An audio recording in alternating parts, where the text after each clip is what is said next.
Baik, Assalamualaikum warahmatullahi wabarakatuh.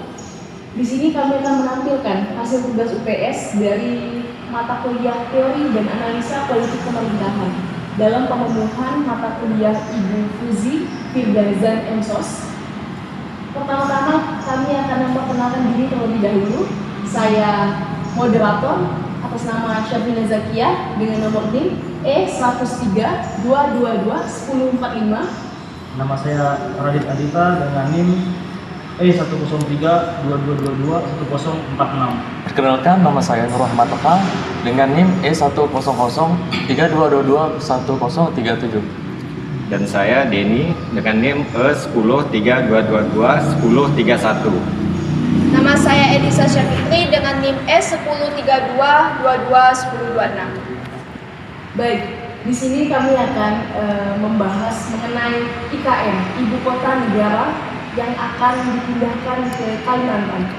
Pertama, pembangunan IKN yang mengusung kota dunia untuk semua menjadi awal peradaban baru dengan nama Nusantara. Ibu Kota Negara Indonesia merepresentasikan konsep kesatuan yang mengakomodasi kekayaan kemajemukan Indonesia. Indonesia saat ini sedang menggenjot kinerja perekonomian untuk menjadi negara adidaya. Pemerataan pembangunan telah menjadi persoalan lama di Indonesia, dan pemerintahan Jokowi saat ini mengambil solusi pemindahan ibu kota negara baru untuk menjadi solusi dari pemerataan pembangunan di Indonesia. Pertama-tama, kami akan mengambil bagian mengenai tujuan pembangunan IKN. Sebenarnya, kira-kira apa hal yang mendesak dan urgensi apa yang mendasari pemindahan ibu kota negara ini, yang dimana dilihat dari rencana panjang dan gerak cepat dari Presiden Jokowi? Kita akan mengambil langsung menjawab ke bagian Nur Rahmat Ada. Baik, jadi Undang-Undang tentang Ibu Kota Negara atau UU IKN akan menjadi dasar pembangunan IKN di Kalimantan Timur. Menteri PPN atau Kepala Bappenas Suharto Mono Arfa mengatakan bahwa pembangunan IKN yang mengusung kota dunia untuk semua tersebut menjadi awal peradaban baru bagi Indonesia dengan nama Nusantara. Ibu Kota Negara Republik Indonesia mempresentasikan konsep kesatuan yang mengakomodasikan kekayaan kemajemukan Indonesia. Jadi urgensi pemindahan ibu kota negara melihat rencana panjang dan gerak cepat Jokowi untuk memindahkan IKN di atas, perlu dipahami urgensi pemindahan IKN. Yang pertama adalah menghadapi tantangan masa depan sesuai dengan visi Indonesia 2045, yaitu Indonesia Maju.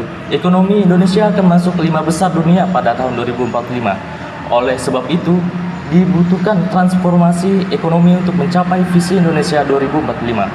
Transformasi ekonomi untuk mencapai visi Indonesia 2045. Transformasi ekonomi didukung oleh hilirisasi Indonesia 2045.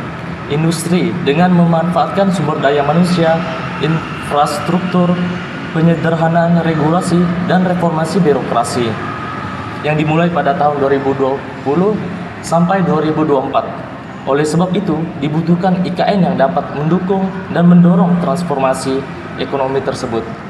Yang kedua adalah IKN harus mendorong pertumbuhan ekonomi yang inklusif dan merata, yang termasuk di kawasan timur Indonesia. Selama ini, Jakarta dan sekitarnya terkenal dengan pusat segalanya, pemerintahan politik, industri, perdagangan, dan investasi. Hal ini menyebabkan ketidakmerataan pembangunan dan kesejahteraan Indonesia. Pembangunan tersentralisasi di Jakarta dan Pulau Jawa. Kondisi ini kurang baik untuk pertumbuhan ekonomi Indonesia yang diharapkan sustainable, tidak termanfaatkan Indonesia potensi daerah secara optimal, kurang mendukung keadilan antara daerah dan rentan terhadap persatuan dan kesatuan bangsa. Yang ketiga adalah kondisi objektif Jakarta yang tidak cocok lagi sebagai IKN. Hal ini bisa dilihat dari beban yang harus ditanggung jawab Jakarta, antara lain yang pertama adalah kepadatan penduduk. Kepadatan penduduk Jakarta yaitu 16.704 jiwa kilometer. Sementara itu, kemacetan Jakarta yang merupakan kota termacet nomor 10 di dunia tahun 2019, walaupun menurun menjadi nomor 31 dari 416, permasalahan lingkungan dan geologi yang telah akut, antara lain banjir yang setiap melanda Jakarta dan terjadinya penurunan tanah yang mengakibatkan sebagian wilayah Jakarta berada di bawah permukaan laut. Baik, dari tujuan dari urgensi IKN itu, kita dapat mengambil kesimpulan bahwa Indonesia mempunyai target di tahun 2045 bahwa Indonesia akan menjadi negara maju, negara dengan perekonomian yang maju, negara dengan industri yang telah maju. Dan kedua, urgensinya adalah permasalahan ketidakmerataan pembangunan di Indonesia. Pembangunan hanya seringnya terfokus pada di daerah ibu kota negara yang dulu, yaitu Jakarta, di mana sebenarnya Jakarta sudah dikatakan tidak layak lagi menjadi ibu kota. Banyaknya kasus banjir, banyaknya kasus sudah tidak ada lagi lahan hijau di sana, yang membuat Jakarta sudah dianggap pembangunan akan menyempit di sana. Dan solusi dari hal itu adalah pemindahan ibu kota baru di Kalimantan. Dan saat itu menjadi solusi yang terbaik bagi pemerintahan kita sekarang. Kira-kira seperti itu untuk tujuan IKN, urgensi dari tujuan IKN tersebut. Kita akan lanjut kepada bagian dampak pembangunan IKN terhadap masyarakat. Pertama-tama dalam segi pembangunan, IKN itu akan terus mempunyai dampak, baik dampak positif ataupun dampak negatif. Kita akan menggali sedikit dampak pembangunan IKN terhadap masyarakat. Baik, kita akan mulai menanyakan ke Saudara Radit. Pembangunan IKN Nusantara ini kan memiliki dampak yang signifikan terhadap kota-kota di sekitarnya. Sebagai ibu kota negara yang baru, ekonomi dan industri yang termaju di Indonesia. Nah, kira-kira seperti apakah dampak dari pembangunan IKN terhadap masyarakat?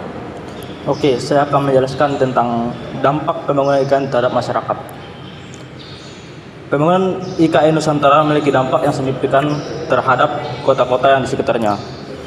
IKN biasanya dirancang sebagai pusat ekonomi dan industri dengan fasilitas khusus untuk menarik investasi dan mendorong pertumbuhan ekonomi, dan dapat memberikan dampak positif bagi masyarakat dan daerah-daerah yang termasuk daerah IKN tersebut. Terus kita dapat melihat dari pertumbuhan ekonomi, fasilitas dan infrastruktur, pendidikan, dan peningkatan standar hidup. Yang pertama, kita akan membahas tentang pertumbuhan ekonomi. Pembangunan IKN dapat menjadi katalisator untuk pertumbuhan ekonomi lokal dan regional. Dan keberadaan infrastruktur modern, pusat industri, dan peluang investasi baru dapat meningkatkan produktivitas dan menciptakan lapangan pekerjaan, meningkatkan pendapatan per kapita, dan mengurangi tingkat pengangguran. Di mana adanya IKN ini memberikan dampak kepada masyarakat sekitar sebagai untuk memberikan pembangunan dan memberikan masyarakat untuk dan mengurangi tingkat pengangguran kepada masyarakat yang ada di sekitar situ. Terus kita akan membahas tentang fasilitas dan infrastruktur. Pembangunan IKN seringkali diiringi dengan investasi besar dalam infrastruktur dan fasilitas umum seperti jalan raya, pelabuhan, bandara, dan sistem transportasi lainnya. Tapi juga meningkatkan kualitas hidup penduduk setempat. Jadi adanya IKN ini, infrastruktur dan fasilitas itu sangatlah diutamakan, dikarenakan infrastruktur ini sebagai jalan untuk memberikan dampak pada masyarakat. Sebagai contohnya, kalau kita tidak ada pembangunan infrastruktur seperti jalan di antar kota, maka tidak akan terjadi kemajuan di kota-kota tersebut. Oleh karena itu, infrastruktur ini sangatlah penting bagi kemajuan sebuah ibu kota negara ataupun negara, karena IKN ini merujuk pada pertumbuhan ekonomi juga pada masyarakat, dan supaya jarak tempuh juga antar kota cepat dan tidak banyak makan waktu. Terus yang ketiga itu pendidikan. Kehadiran IKN dapat memberikan pendidikan yang layak bagi masyarakat yang ada di sekitarnya, contohnya di Kalimantan. Ya, karena kita tahu ibaratnya Kalimantan ini sangat tertinggal dalam pendidikan, di mana setiap universitas ataupun sekolah itu masuk di kategori masih tertinggal daripada Jakarta. Jakarta kan sebagai ibu kota negara memiliki pendidikan sangat layak dibanding dengan di pulau-pulau lain, contohnya di Kalimantan. Maka dari itu solusi yang dapat diberikan oleh Presiden ataupun para menteri-menterinya untuk meningkatkan pendidikan dan serta pembangunan yang di daerah. Jadi Kalimantan merupakan salah satu tempat yang cocok untuk menjadi ibu kota negara. Dikarenakan pendidikan di Kalimantan ini sangatlah kurang. Oleh karena itu adanya IKN di Kalimantan ini dapat mengurangi tingkat buta huruf ataupun dapat meningkatkan pendidikan di daerah-daerah pelosok ataupun di seluruh di Kalimantan. Itu merupakan sangat baik menurut kita, dan juga dapat mengembangkan pendidikan yang lebih modern ataupun lebih yang modern tadi. Terus mendukung pertumbuhan ilmu pengetahuan, jadi pengetahuan itu lebih banyak dan adanya fasilitas yang memadai, justru pendidikan di Kalimantan ataupun di sekitarnya akan menjadi lebih baik. Terus yang keempat, peningkatan standar hidup. Dengan pertumbuhan ekonomi dan pembangunan infrastruktur, standar hidup masyarakat setempat dapat meningkat. Peningkatan standar hidup ini tergantung dari beberapa investor ataupun pembukaan pekerjaan. Jadi IKN ini dapat berdampak bagi masyarakat karena dapat membuka lapangan pekerjaan bagi masyarakat yang ada di Kalimantan maupun di Indonesia. Dikarenakan pembangunan IKN ini sangat membuka lapangan pekerjaan yang banyak. Jadi dampaknya itu sangat banyak bagi masyarakat. Dan juga adanya akses pendidikan, perawatan kesehatan, dan fasilitas lainnya dapat memperbaiki kualitas hidup. Jadi kalau ada kesehatan yang baik bagi masyarakat, fasilitas kesehatan masyarakat itu lebih baik. Terus adanya diversifikasi ekonomi. Pembangunan IKN dapat membantu diversifikasi ekonomi kota-kota di sekitarnya dengan hadirnya berbagai sektor industri agar tidak ketergantungan pada sektor tertentu. Jadi adanya IKN ini dapat memberikan industri yang lebih baik, karena adanya IKN pasti banyak perusahaan-perusahaan yang akan menjadi investor dan menjadi investasi di IKN tersebut. Oke, mungkin hanya ini yang dapat saya sampaikan. Baik. Dampak dari pembangunan IKN ini terhadap masyarakat ini dapat kita simpulkan dalam beberapa poin ya. Pertama mungkin adalah pertumbuhan ekonomi lokal. Pertumbuhan ekonomi lokal menjadi meningkat, jadi produktivitas masyarakat sekitar menjadi lebih baik lagi dan menciptakan lapangan pekerjaan yang baru di lingkungan masyarakat sekitar. Dan juga pastinya akan mengurangi pengangguran di wilayah sekitar. Masyarakat yang dirasa kurang mempunyai pekerjaan yang layak mungkin akan lebih terbantu dengan adanya industri-industri yang baru di sana dari para investor itu tersendiri ya. Dan kemudian juga dari infrastruktur yang lebih memadai akan lebih meningkatkan taraf dan kualitas hidup masyarakat sekitar. Juga pertumbuhan ekonomi masyarakat menjadi jauh lebih baik. Dan poin berikutnya adalah pendidikan. Pendidikan yang dianggap mungkin di bagian timurnya Kalimantan itu agak kurang dipandang, tapi dengan adanya IKN mungkin lebih terlihat lagi, terperhatikan lagi bahwa pendidikan akan mempunyai dampak sebegitunya. Masyarakat akan lebih kualitas pendidikan yang lebih baik lagi, mengurangi kasus-kasus yang seperti buta huruf dan lain-lainnya. Jadi sebenarnya memang pembangunan IKN ini banyak mempunyai dampak positifnya. Tapi kita akan bahas dengan pertanyaan lebih lanjut lagi mengenai dampak yang mungkin dianggap dampak buruknya ya.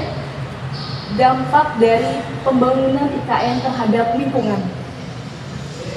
Pertama-tama, dampak dari pembangunan IKN terhadap lingkungan adalah kabarnya pembangunan IKN ini mengancam lingkungan sekitar sebagai keberlangsungan hidup masyarakat sekitar dan ekosistem di wilayah sekitar.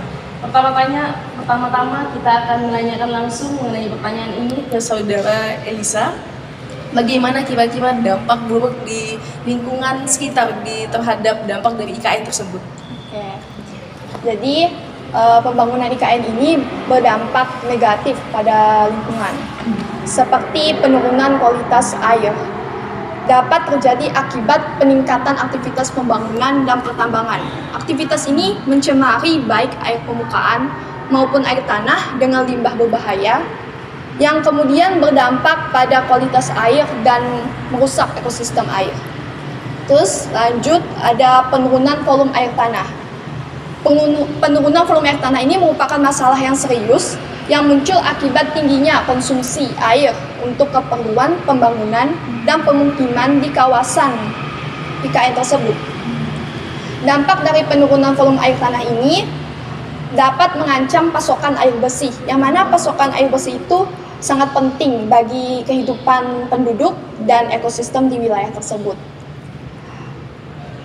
Terus ada juga perubahan tata air menjadi perhatian penting dalam konteks perkembangan infrastruktur. Jadi pembangunan jalan, bendungan, bangunan dapat mengubah aliran air permukaan dan berdampak pada ekosistem atau tata cara air secara keseluruhan. Perubahan ini menyebabkan masalah seperti banjir, erosi, dan masalah yang lainnya yang merusak ekosistem air dan kehidupan manusia. Terus ada kehilangan habitat disebabkan oleh deforestasi dan konversi lahan untuk IKN. Deforestasi ini adalah kegiatan menebang hutan atau pengundulan hutan yang mana lahannya itu akan digunakan untuk pembangunan IKN. Dan konversi lahan itu adalah proses perubahan pembangunan dari bentuk penggunaan tertentu menjadi penggunaan lain. Dampak dari hilangnya habitat alami ini berpotensi mengancam kelangsungan hidup dari berbagai spesies tumbuhan dan hewan yang bergantung pada lingkungannya. Pemindahan IKN juga berdampak pada pencemaran dan kerusakan lingkungan, seperti meningkatkan risiko kebakaran hutan. Kebakaran hutan ini menjadi ancaman penting yang dapat dipicu oleh aktivitas pembangunan dan pertambangan. Kebakaran hutan ini merusak ekosistem hutan dan mengancam kehidupan tumbuhan dan hewan yang bergantung pada lingkungan mereka. Selain itu, kebakaran hutan juga berdampak negatif pada kualitas udara dan iklim, dengan potensi dampak jangka panjang pada lingkungan dan kesehatan manusia. Dan yang terakhir itu ada pencemaran minyak, menjadi perhatian utama juga. Aktivitas di pelabuhan, transportasi, dan sektor peminyakan itu dapat meningkatkan resiko tumpahan minyak yang berdampak mencemari air laut dan pantai. Pencemaran ini merusak lingkungan laut, termasuk kehidupan laut dan ekosistem pesisir, serta berdampak negatif pada ekonomi dan masyarakat yang bergantung pada sumber daya laut. Jadi diperlukan upaya untuk mengurangi risiko tumpahan minyak dan merespon secara efektif untuk melindungi pasokan ekosistem laut dan kesejahteraan masyarakat. Baik, seperti itu banyak sekali, cukup banyak ya dampak negatif dari pembangunan IKN ini. Mungkin yang tadi Saudara Radit paparkan adalah dampak positifnya, tapi di balik itu semua juga ada dampak negatifnya. Ada pastinya masyarakat sekitar yang paling merasakan dampak tersebut. Contohnya tadi tentang penurunan kualitas air, tentang tingginya permintaan pasokan air karena pembangunan di sana pasti memerlukan pasokan air yang banyak, dan juga pada akhirnya masyarakat sekitar yang akan kekurangan pasokan air bersih. Dan yang kedua mungkin kehilangan habitat. dari proses yang mungkin pembakaran hutan, pembakaran lahan, jadi ekosistem di sana mungkin akan terusak. Hewan-hewan yang seharusnya itu adalah rumah mereka, tapi pada akhirnya dibakar hutan-hutan tersebut menjadi rumah-rumah mereka hilang, dibakar oleh para pekerja itu, dan kemudian mereka tidak, pada akhirnya terbengkalai lah semuanya. Pada akhirnya ekosistemnya akan menjadi rusak ya kawan-kawan semuanya, dan juga pastinya berdampak pada kualitas dan iklim dari pekerjaan yang kayak pembangunan, mungkin ya pembangunan jalan, pembangunan apa, mungkin akan debu-debunya, pasti masyarakat sekitar akan merasakan dampaknya ya pastinya. Dan juga ini poinnya adalah satu lagi adalah pencemaran minyak. Tumpahan dari minyak itu, tumpahan dari minyak yang akan mencemari laut, yang akan mengganggu ekosistem dari para nelayan yang memang pekerjaannya adalah di laut. Ketika laut itu dicemari oleh hal-hal limbah itu, limbah minyak dan sebagainya, itu akan mengganggu mereka pastinya. Jadi cukup banyak sebenarnya dampak negatif dari pembangunan IKN ini. Baik, kemudian kita akan melanjutkan mengenai pandangan negara luar tentang pembangunan IKN. Kita akan masuk ke bagian pandangan negara luar terhadap pembangunan IKN. Oke, pembangunan IKN ini disebut-sebut mengundang banyak sekali investor. Contohnya adalah dari negara Uni Emirat Arab, Inggris, Jerman, Korea, dan Jepang. Namun, setelah mereka mengetahui bagaimana proyek IKN yang lebih detail, pada akhirnya sebagian dari investor itu mulai merasakan keraguan, mulai maju mundur apakah mereka akan berinvestasi atau tidak. Jadi mereka masih mengalami pertimbangan untuk hal itu, karena para investor ini yang akan menjadi fondasi tambahan dari dana untuk mewujudkan pembangunan IKN itu. Pertama-tama kita akan langsung menanyakan ke Saudara Denny mengenai itu bagaimana tentang investor yang pada akhirnya masih mempertimbangkan untuk menginvestasikan dananya di pembangunan IKN tersebut. Baik, saya akan menjelaskan pandangan negara luar tentang pembangunan IKN. Pembangunan IKN akan tetap menjaga lingkungan dengan konsep Green City, sehingga keberadaan IKN bukan saja menjadi kepentingan Indonesia, tetapi juga milik bangsa-bangsa dunia.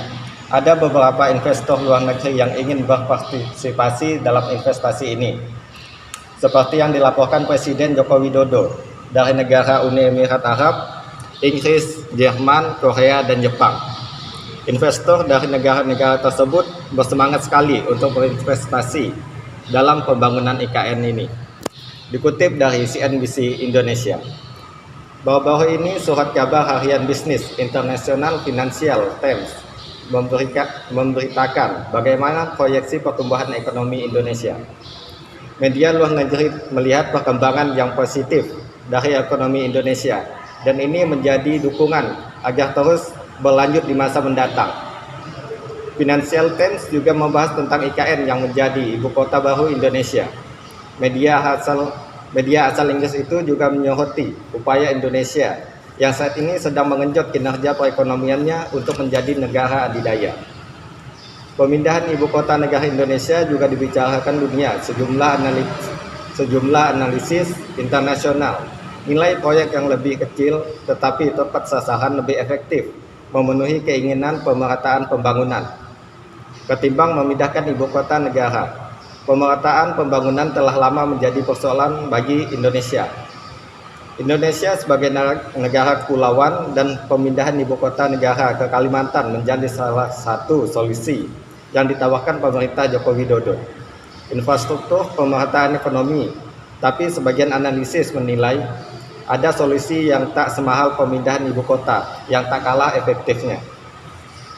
Namun artikel yang ditulis pakar ekonomi James Gould menyebutkan investor berkantung tebal yang sedang mempertimbangkan untuk berinvestasi dalam proyek IKN seperti SoftBank, Jepang dilaporkan mulai bersikap dingin. Mereka khawatir tentang kurangnya visi konkret untuk ibu kota tersebut. Kota-kota yang dirancang dan dibangun hanya untuk menampilkan teknologi atau infrastruktur cenderung memiliki rekam jejak yang buruk. Mereka sering terbengkalai atau kurang terpakai karena meskipun perencanaannya mencerminkan konsep pemikiran tinggi dan strukturnya ramping dan futuristik, tidak ada alasan kuat bagi orang untuk tinggal di sana. Tulis Gould, jika ingin sukses, Nusantara perlu menjadi sesuatu yang lebih dari sekadar kota pintar, berkonsep hijau dan berkonsep tinggi dengan jalan, lanskap, dan infrastruktur yang terjamin. Baik, mungkin sekian saya. Oke, baik. Dari yang kita lihat, investor masih melihat apakah sebenarnya ini hanyalah adu-aduan konsep pintar, apakah ini sebenarnya hanyalah adu-aduan konsep yang merasa mempunyai kota pintar, kota dengan kecanggihan berbagai teknologinya, apakah kota dengan si paling penghijauannya di sana.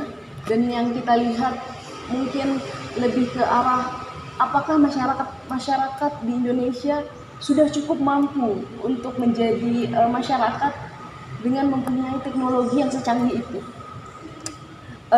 Sehingga investor melihat bahwa kemungkinan besar pembangunan IKN akan mempunyai dampak di mana IKN tersebut akan terbengkalai dan pada akhirnya tidak terlalu menjadi fokus utama dari pemerintahan itu sendiri.